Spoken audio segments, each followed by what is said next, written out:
როგორც ცდილობს ქართული ოცნება შეერთებულ შტატებთან ურთიერთობების გადატვირთვას სირკვევა რომ წერილით, რომელიც ამერიკის ელჩის შეფასებით მუქარიცავსე შეურაცხმყოფელი და არასერიოზულია. რობინ დანიგანმა რადიო თავისუფლებას უთხრა, რომ ეს პირადი წერილი ოცნების ხელისუფლებამ ტრამპის ადმინისტრაციისთვის გადასაცემად გაუგზავნა.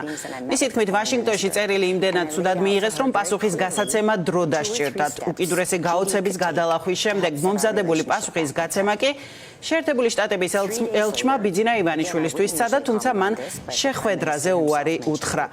რატომ რას ცდილობს ახლა ქართული ოცნება, რომელსაც ურთიერთობების ნორმალიზებისთვის ერთ-ერთ მთავარ პირობას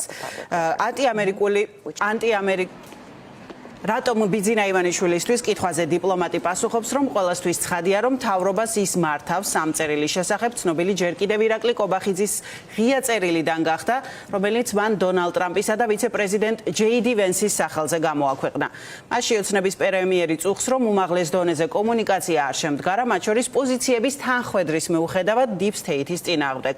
რადიო თავისუფლებასთან ინტერვიუში შეერთებული შტატების ელჩი ჩამოთვლის ნაბიჯებსაც, რა ურთიერთობები ნორმალურ კალაპოტში დასაბრუნებლად რა არის საჭირო, მათ შორის ანტიამერიკული რიტორიკის შეწყვეტა.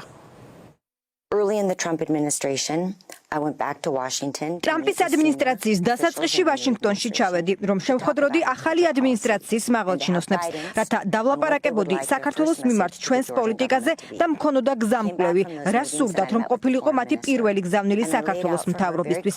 მე დავბრუნდი ამ შეხვედრიდან და შეხვდი საგარეო საქმეთა მინისტრს და ძალიან მკაფიოდ წარუდგინე 2 თუ 3 ნაბიჯი, რომელთა გადადგმითაც ქართული ოცნება ხელს შეუწყობდა ურთიერთობების სწორ გზაზე დაბრუნებას. 3 დღის შემდეგ და კვლავ ვიტყვი ჩვეულებრივ ამაზე არ ვლაპარაკობ, მაგრამ პრემიერ-მინისტრმა თავად თქვა ამის შესახებ. ქართული ოცნების ხელმძღვანელობამ გამომიგზავნა წერილი ტრამპის ადმინისტრაციისთვის, პირადი წერილი. ეს არ არის საჯარო წერილი, რომელიც გუწევთელად გეტყვით იყო მუქარის შემცველი, შეურაცხმყოფელი, არასერიოზული და უკიდურესად ცუდად იყო მიღებული ვაშინგტონში. რა შეფასებები მოჰყვა თბილისში ელჩის ამ განცხადებას, ქეთი ნადიბაიძე გააგრძელებს თემას პირდაპირ ეთერში. წერილის შინაარსი ჯერჯერობით უცნობია, თუმცა ელჩ დანიგანის მონაყოლიდან გამომდინარე და თავად იმ ფაქტიდან გამომდინარე, რომ ამერიკულმა მხარემ საჯაროდ საუბარი გადაწყვიტა ამის შესახებ, ოპოზიციონერი პოლიტიკოსებისთვის ცხადია, რომ ამერიკული მხარე და ტრამპის ადმინისტრაცია ქართულ ოცნებასთან ურთიერთობის ნორმალიზების რესურსს ვეღარ ხედავს. ამით ხსნიან ისინი პირადი წერილის წერილის დეტალების საჯაროდ მოყოლასთან დაკავშირებით, რომელიც უკიდურესად ცუდად მიიღეს და აღიქვეს ვაშინგტონში, განაცხადა ელჩმა დანიგანმა რადიო თავისუფლებისთვის მიცემულ ინტერვიუში. მეორე მხრივ კი ქართული ოცნების პოლიტიკური ოპონენტებისთვის ცხადი არის ისიც, ასევე ელჩის მონაყოლიდან გამომდინარე, რომ ბიძინა ივანიშვილის გუნდის ინტერესში არ შედის სტრატეგიულ პარტნიორთან ურთიერთობის აღდგენა.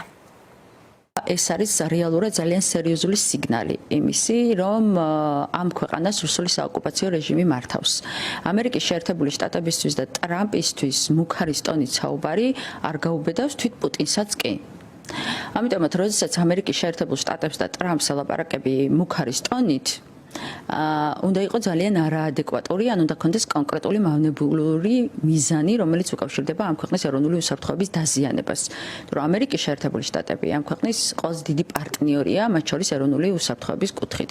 და ამ წერილმა კიდევ ერთხელ ანახა, რომ ქვეყანას მართავს კრიმინალური ბანდა, რომელიც მუქარის ტონით ელაპარაკება ამერიკის შეერთებულ შტატებს, რომელიც არის პუტინის და რუსეთის მოკავშირე. მე დარწმუნებული ვარ, რომ ამერიკის შეერთებული შტატების პოზიცია და პასუხი ამასთან დაკავშირებით ქართული ოცნების ხელისუფლებაზე იქნება ძალიან მძიმე. როდესაც ელჩი ასე ღიად საუბრობს მედიასთან, ეს იმას ნიშნავს, რომ ყველანაირი შიდა რესურსი ამ ქვეყანაში დიპლომატიის ამოწურულია და ერთადერთი გზა ამერიკელ დიპლომატს ის დარჩენია, რომ ისაუბროს იმ კონსპირაციულ და შეთქმულების თეორიებზე, რაც ქართულ ოცნებას გააჩნია და რაც თავის მხრივ აზიანებს საქართველოსა და ამერიკის შეერთებულ შტატებთან 10 წლეულების განმავლობაში არსებულ სტრატეგიული პარტნიორობის ურთიერთობას. სინამდვილეში ჩვენ რაც უნდა გვახსოვდეს, ვერასდროს ბიძინა ივანიშვილი და ქართული ოცნება ვერ შეძლებენ ურთიერთობების ნორმალიზებას ამერიკის შეერთებულ შტატებთან და ყველა ის გზავნილი, რომელიც მათ ჰქონდათ, რომ ტრამპი მათ დაეხმარებოდა, რომ ტრამპი იზიარებდა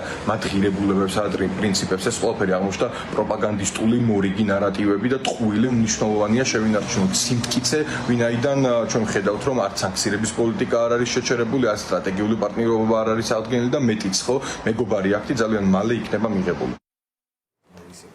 წერილი, რომელზეც ელჩმა დანიგანმა რადიო თავისუფლებასთან ინტერვიუში ლაპარაკა, უფრო მანამდე მაისის თვეში ახსენა ოცნების პრემიერმა ირაკლი კობახიძემ, განაცხადა საჯაროდ, რომ ტრამპის ადმინისტრაციას გაუგზავნა წერილი, თუმცა აქვე საყვედურის ტონი ჰქონდა, რომ პასუხი არ მიუღია. ახლა ხდება ცნობილი ამ წერილის არა შინაარსი, არამედ რეაქცია, რომელიც მოჰყვა ტრამპის ადმინისტრაციის მხრიდან, როგორც ელჩი დანიგანი ამბობს, ეს უკიდურესად ცუდად იყო მიღებული ვაშინგტონში, რომ იყო მუქარით სავსე ეს წერილი და ასევე შეურაცხმყოფელი და არასერიოზული. შეგახსენებთ, რომ ელჩი დანიგანი ჯერჯერობით ისევ მოქმედი ელჩი არის, ის საკუთარი სურვილით რამდენიმე კვირაში დატოვებს ამ პოზიციას.